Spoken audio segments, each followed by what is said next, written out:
নমস্কার বন্ধুরা, সবাইকে স্বাগত রাজেশ কিচেনে। আজকে চলে এসেছি একদম সিম্পল একটা খুব স্পাইসি রান্না নিয়ে। তো রেসিপিটার নাম হলো কিন্তু তেলাপিয়া মাছের রসা। এই তেলাপিয়া মাছটা এতটাই ভালো লাগে, একটু বড় সাইজের মাছটাকে আমরা লাইলন টিকাই বলি, এবং যদি একটু ছোটো সাইজের মাছ নেন তাহলে সেটাকে আমরা তেলাপিয়া নামেই জেনে থাকি।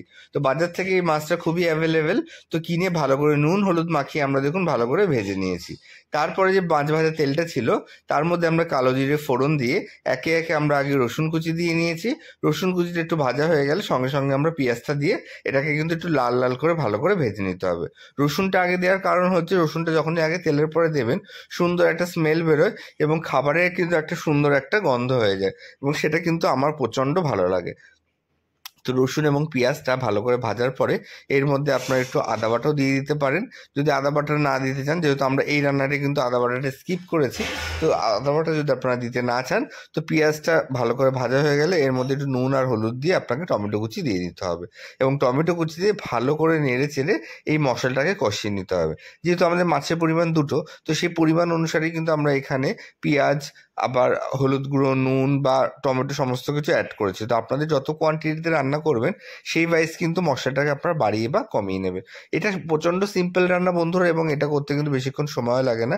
দেখুন এবার ঢেকে দেবো, এবং ঢেকে দেওয়ার পরে যখনই দেখবো, দেখুন ঢাকাটা তোলার পর আমাদের অলমোস্ট আপনাদের মশলা বা পেঁয়াজ ভাজা হয়ে গেছে। তার মধ্যে আমরা স্বাদ মতো লঙ্কার গুঁড়ো এবং স্বাদ মতো কাশ্মীরি লঙ্কার গুঁড়ো এর মধ্যে অ্যাড করে দেবো। এখানে কাশ্মীরি লঙ্কার গুঁড়ো পুরোটা রঙের জন্য অপশনাল, যদি আপনারা না ইউজ করতে চান না ইউজ করতে পারেন। এবং ঝাল মতো আপনারা এখানে শুকনো লঙ্কা বা কাঁচা লঙ্কা বাটাও আপনারা এর মধ্যে অ্যাড করতে পারেন। আমরা এখানে শুকনো লঙ্কার গুঁড়ো ব্যবহার করেছি। তো ভালো করে এবার মশলাটাকে আমরা কষিয়ে নেবো যতক্ষণ না মশলা থেকে তেল বেরিয়ে যায়। দেখুন মশলা থেকে সুন্দরভাবে তেল বেরিয়ে গেছে। এরপর আমরা আগে থেকে যে ভেজে রাখা যে মাছটা ছিল সেটা আমরা এর মধ্যে দিয়ে ভালো করে মশলাটার সাথে মাছটাকে নেড়ে চেড়ে আপনার মিশিয়ে নেবো। এই মশলার সাথে মাছটাকে ভালো করে কিন্তু কষালে কি হয়, মাছের ভেতরে সমস্ত ফ্লেভারগুলো সুন্দরভাবে চলে যায়, এবং এতে কিন্তু খেতে অনেক সুস্বাদু লাগে এবং টেস্টিও লাগে।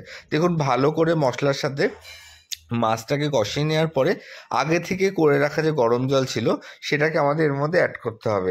আগে থেকে করে রাখা যদি গরম জল অ্যাড করেন তাহলে কিন্তু সবজি বা যে কোনো রান্নার টেস্ট অনেকটা বেড়ে যায় এবং সবজিও সুন্দরভাবে সেদ্ধ হয়। তো সবসময় চেষ্টা করবেন যে গরম জল ইউজ করার, এটা কিন্তু রান্নার জন্য খুবই হেল্পফুল হয়।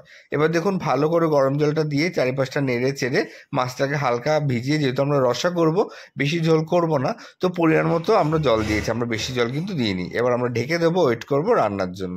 দেখুন আমাদের রান্নাটা অলমোস্ট কমপ্লিট, এবং গরম মশলা দিয়ে আমরা নামিয়ে নিয়েছি। কতটা স্পাইসি এবং টেস্টি লাগছে, এবং কতটা দেখুন রান্নার পরে তেলটা ছেড়েছে এবং কালারটা জাস্ট অসাধারণ, এবং খেতেও কিন্তু অসাধারণ হয়েছিল।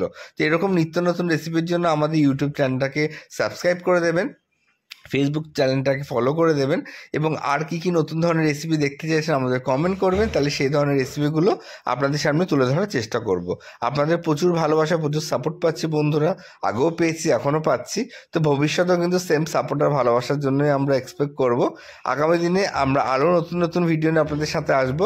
আজকে এই পর্যন্ত, পরবর্তীকালে দেখা হবে অন্য কোনো ভিডিও নিয়ে। এবং এই ভিডিওটা এবং এই রেসিপিটা কিন্তু মাস্ট ট্রাই আইটেম বন্ধুরা, অবশ্যই বাড়িতে ট্রাই করবেন এবং সবাই মিলে এনজয় করবেন, এবং এটা খেতে কিন্তু অসাধারণ লাগে। তো সবাই মিলে যখন দুপুরে একসাথে মজা করে খাবেন ফ্যামিলি মিলে, দেখবেন অসাধারণ মজা লাগবে। তাহলে আজকে এই পর্যন্ত, পরবর্তীকালে অন্য ভিডিও নিয়ে। ধন্যবাদ বন্ধুরা, ভালো থাকবেন।